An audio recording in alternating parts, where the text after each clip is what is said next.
Welcome to Wines We Drink, a podcast for wine lovers and learners.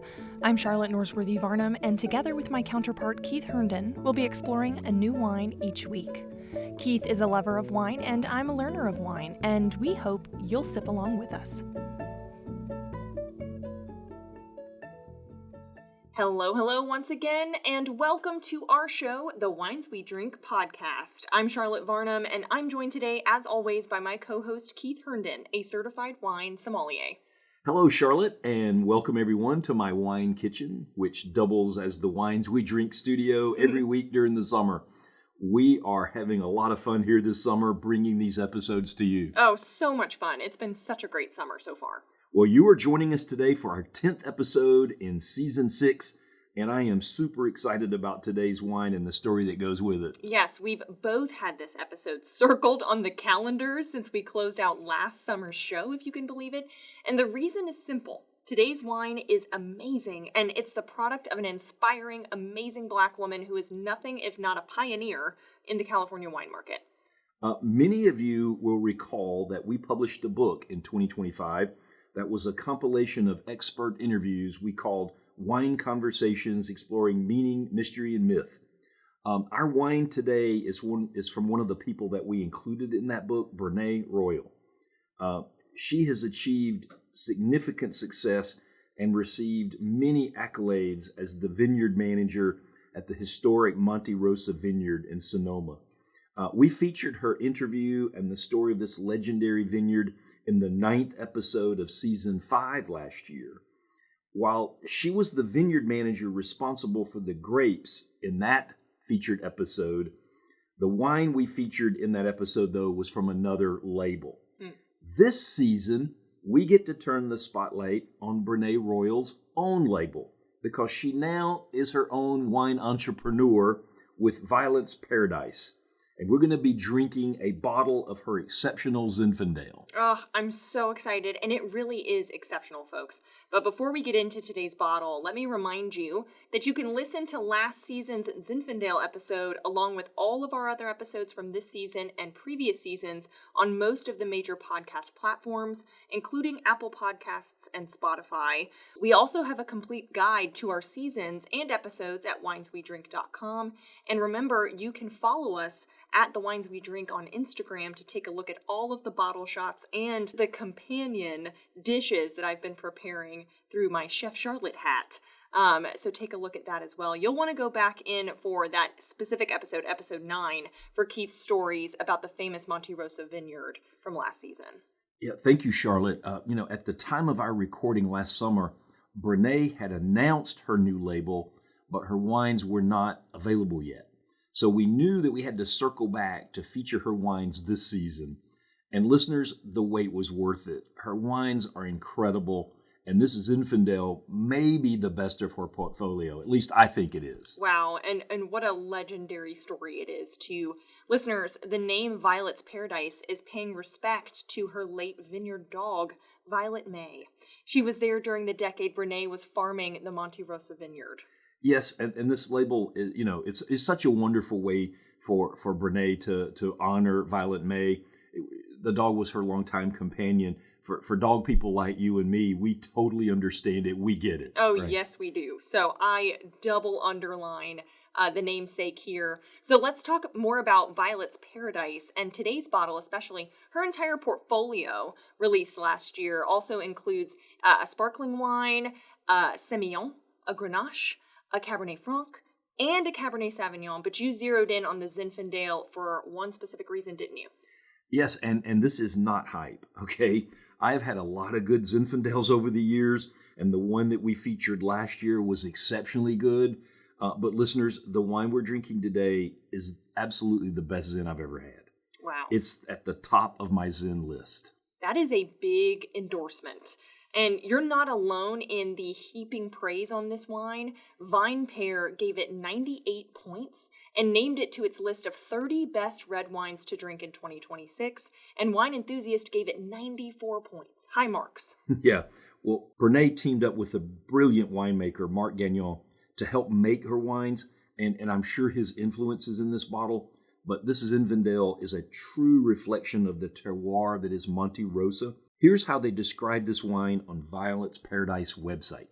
Quote, at 800 feet, soft tannins emerge. At 1,000 feet, dark chocolate and coffee appear. At 1,300 feet, spices, blackberry, tobacco, and a racy raspberry finish shine, balanced by tannin and acidity, end quote. Oh, wow. And what beautiful altitudes all of those sound like. They explain how this wine is blended from vineyard blocks that include original old vines planted in 1893 and vines across 9 trellis systems. And they matter-of-factly stated, quote, this wine's complexity reflects its varied vineyard sites. So let's jump in and enjoy once again this complex wine from the great Monte Rosso vineyard and one of its longtime stewards, Brenae Royal. Yes, let's do it. I see that you've had this wine in a decanter since before we even started recording. Yes, because this wine has considerable depth, intensity, and structure, I recommend a generous decant. Generous meaning it needs time to allow the aromas and flavors to just fully develop. Mm-hmm. And again, by generous, I mean, I've had this one in the wide bottom decanter for about an hour. Wow. Okay.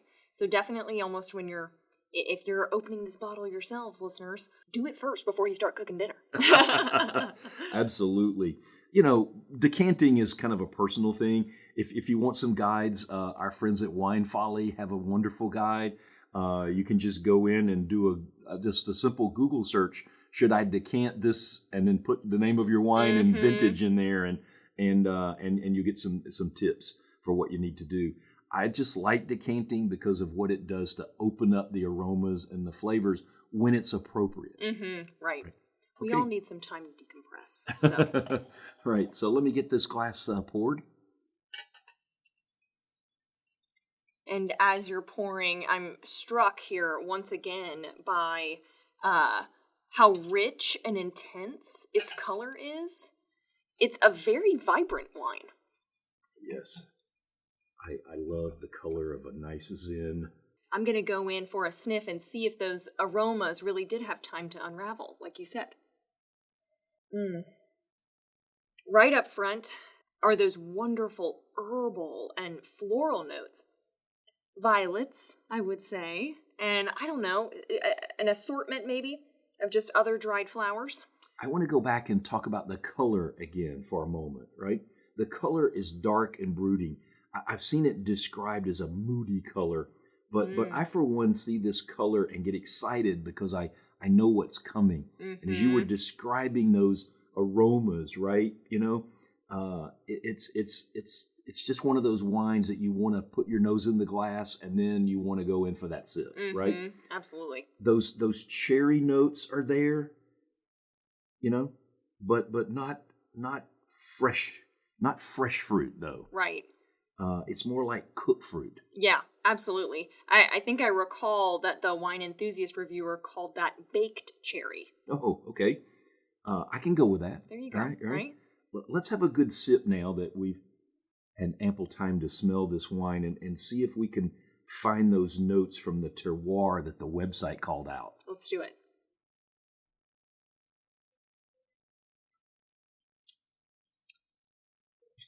Wow. Well, I definitely get that chocolate and coffee effect. Yeah, that's really wonderful. You know, I get those, I love calling them brambleberries. Yeah. You know, I think that's a throwback to my youth. Blackberry at the mid palate, right? And then you get the raspberry on the finish, right? Let's have another sip here. Yeah.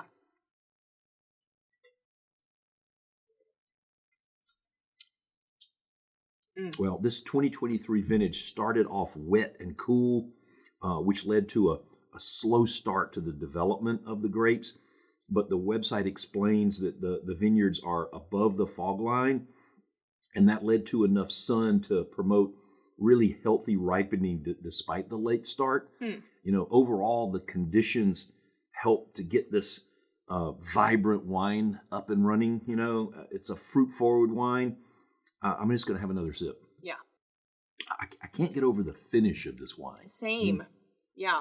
You get tannins, yes, but they're nicely offset by the wine's minerality and acidity, right? Yeah, absolutely. I mean, they described the finish as racy for a reason. Yes, they did. And there's something else worth noting here. It's that warming mouthfeel you get, right, from the higher alcohol by volume. This wine comes in, are you going to believe this? A very robust 15.8% ABV. And at that level, you can't help but sense that alcohol warmth in the mouth. Yeah. High ABV can make a wine feel kind of hot, if not balanced out by sufficient concentration of fruit notes, acidity, or tannins. And I would say this wine has all three of those, so it's not a negative in any way. If anything, that was surprising to hear. Right, you're right. The higher ABV is not creating any harshness in our wine. You know, alcohol also increases the viscosity of the liquid, its thickness or fullness, if you will, and that can lead to a longer, more lasting finish. That allows the flavors to linger longer, and I think with this ABV, that's what you have working here. It's really helping that finish along. And keeping a smooth interface. And well, we've established this is a delicious wine for many complex reasons, including the effects of its historic location and that 2023 climate, like you mentioned. Yeah, and we didn't talk about this, but the wine also spent 10 months aging in neutral and French oak barrels, which elevated its spice notes in a really good way. Another plus in its flavor, I'd say. Yeah. We already established that this is your new favorite Zin, too, and it's a darling of the critics. So what does this wine cost? Well, this is not an inexpensive wine. There were only 125 cases produced. That is only 1,500 bottles, right? Wow. And I feel especially lucky that we snagged a couple of these bottles. At the time of our recording, the website still had some available at $100 a bottle. Okay.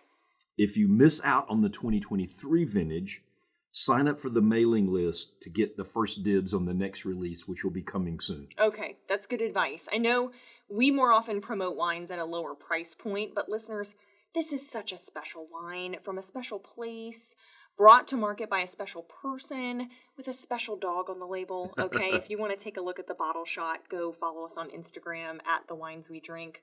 I would say if you're planning on any wine splurge, this could be a good fit for you.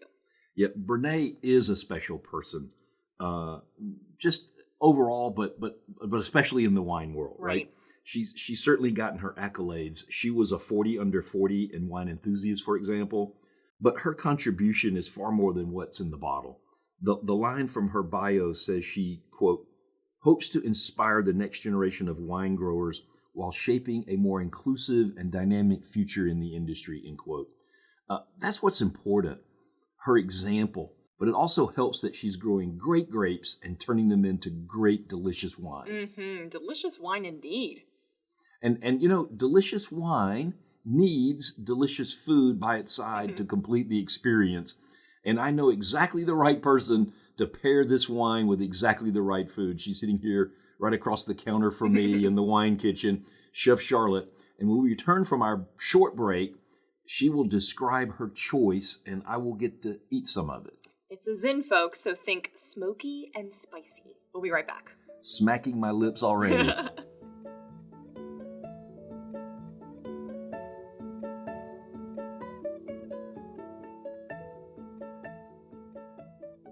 Welcome back to the show we call The Wines We Drink, because that's exactly what we do. We drink wine and we talk about it.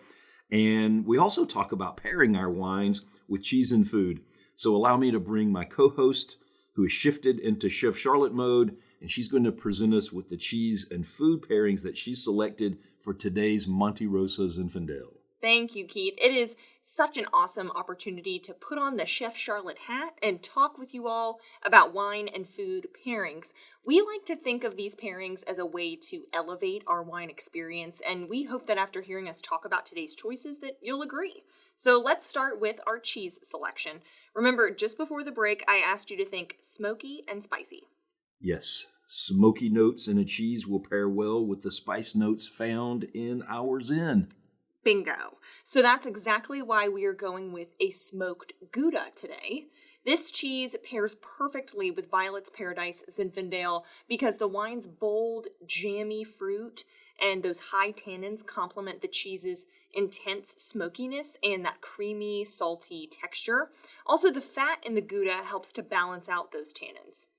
I see that you're going for that classic power with power pairing that allows both the cheese and the wine to show off their best characteristics. Yep, you've got it. So let's try a few bites of this power duo. There's some slices of smoked Gouda on a plate, so please grab a nibble and grab a sip. Yes, let me pull the plate over here, the little cheese tray over closer. Grab you a bite of the Gouda. I'll grab some. Right.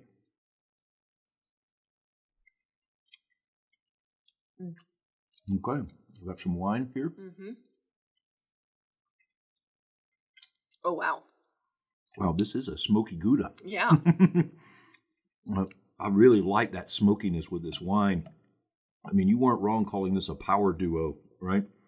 The robust flavor of smoked Gouda is a worthy sparring partner because it doesn't get lost in the wine. No, if anything, I feel like the smokiness kind of intensifies when you take that sip of the wine. And we called this a complex wine, and this is somewhat of a complex pairing because of how it works. First, let's think of the fat in the cheese versus the tannins in this wine. So the high fat content in Gouda coats the palate, which helps soften the wine's tannins and allows those darker fruit flavors to really shine through. And second, we need to consider the salt versus the fruit. So the saltiness of the Gouda creates that pleasant contrast with the jammy, fruit-forward nature of the Zinfandel, allowing the fruit notes to taste even more vibrant. Well, sometimes complexity is our friend in the wine world, and you certainly made it work with this smoked Gouda Zinfandel pairing. Are we staying with that smoky theme with the main dish? Yes, in a way we are. I'm pairing this wine with a rack of barbecue beef ribs. So the smoky flavors found in our favorite barbecue rubs and sauces transfer to the meat, and it is definitely why this pairing works. So wonderful. Aside from that smoke, there's so many reasons why this dish pairs with our wine, right? Yes, absolutely. Mostly, I really wanted a dish that would match the boldness of our wine. Remember, the ABV of our wine's almost 16%, so that allows the wine to hold its own against the strong barbecue seasonings that I'm using. Well, I know that you'll explain more of the recipe after we have a few bites and sips, but before we start, please explain for the audience your approach to the ribs. Are you using a wet sauce or a dry rub? The answer is yes. Both. Both, okay. So I started with a dry rub of all of my favorite spices. So we have garlic, onion, paprika, specifically smoked paprika, dark brown sugar. I liberally coated the outside of the ribs before sealing them to go in the oven. Let that marinate for some time and then popped them in the oven for over 3 hours, low and slow. I then finished them with a healthy dredge of my favorite barbecue sauce with a final broil for that tacky glaze that gets a good char on it, which is my favorite part, by the way, the charry parts. So the method of kind of slow roasting these in the oven allows them to go for hours and hours without having to tend to a grill and still get a tender, juicy rib every time. Well, Charlotte, it's time to eat some ribs and drink some Zin. I love the sound of that. Let's do it. So Okay. We've got some ribs here on the plate. Wow. These were really fall off the bone, so Yes. they okay. are off the bone. Well, let indeed. me have my first bite here. I'm just going to pick this up with my fingers. Is that Right, okay? right. That's how they're meant to be eaten, after all. Oh, wow. Mm. I can tell from the first bite that you've cooked these low and slow, as we say in the South. Mm-hmm. The meat is succulent. It really just falls off the bone. Right, Right. right. I'm going to have a sip of this wine and another bite. Mm-hmm. Okay. I'm joining you. Oh, man.